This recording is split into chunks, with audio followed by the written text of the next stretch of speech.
aming opisina guys. Ayan, welcome to my channel. May panibagong vlog tayo. Magluluto tayo ng ginataang isda. Ayan, magagata tayo ng isda guys. Pakita ko sa inyo ang aking isdang lulutuin sa gata. Aking lulutuin sa gata, pinaksiw ko muna ng para mawala ang langsa niya. Pinakulo ko muna siya sa suka. May kasamang bawang at luya. Ayan.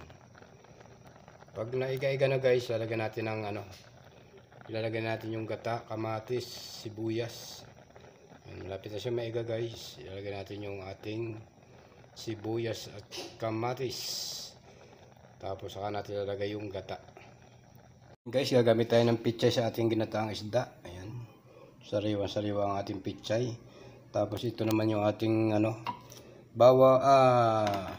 kamatis at sibuyas.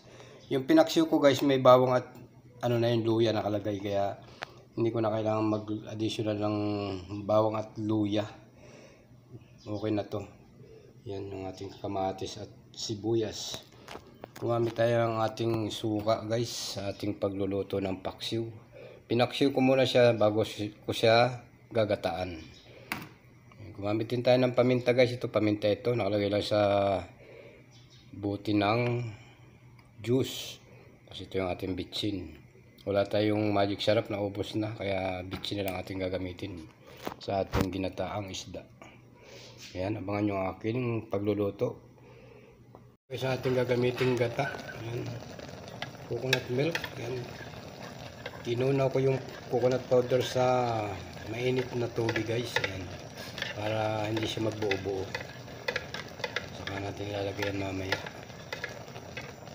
Gagamit kayo ng mainit na tubig para kung powder ang gagamitin nyo guys. Yan sa inyong pagluluto ng ginataan. Ayan, malapit na siya makati guys. Malapit na siya maiga. Ilalagay natin ang ating sibuyas. Ayan. Ilalagay natin sibuyas. Saka kamatis.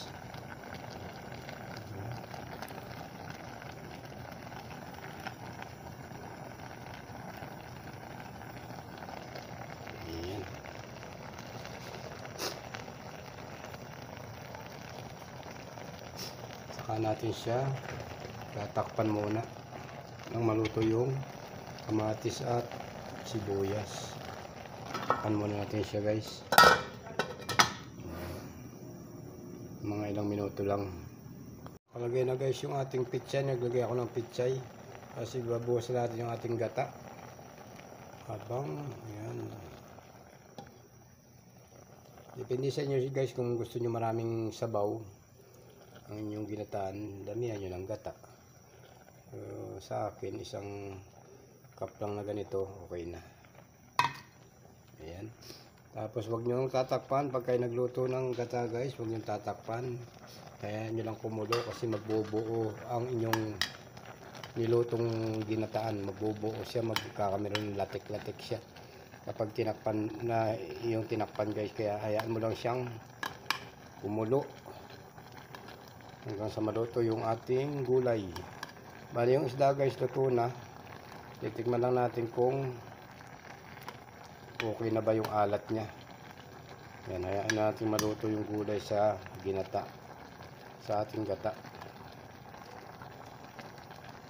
Pichay lang naman yan guys, madaling maluto yan. Yan, easy cooking guys. Ang ating recipe for today, ginataang isda ni Unisan. Ayan guys. Yung isda guys, hindi nyo na makikita. Kanina pinakita ko na yung isda sa inyo guys.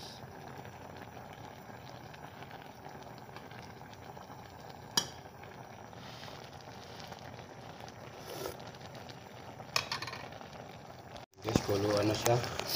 Malapit na siyang maluto guys yung gulay. Hindi man natin to masyadong luluto yung gulay kasi to, pichay guys. Dahil ito maluto.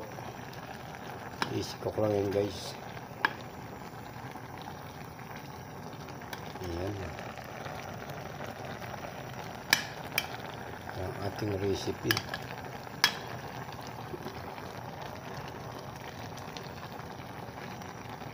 Titikim na natin guys kung tama ang alat.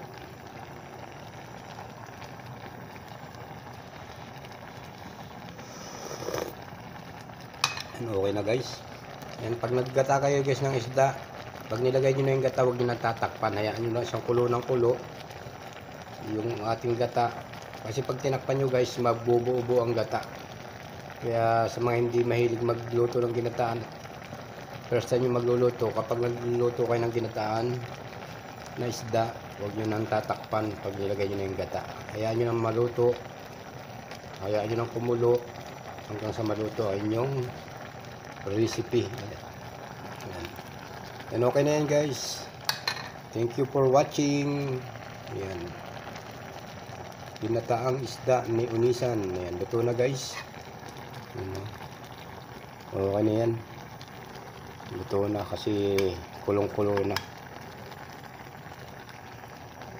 Yan, thank you for watching guys.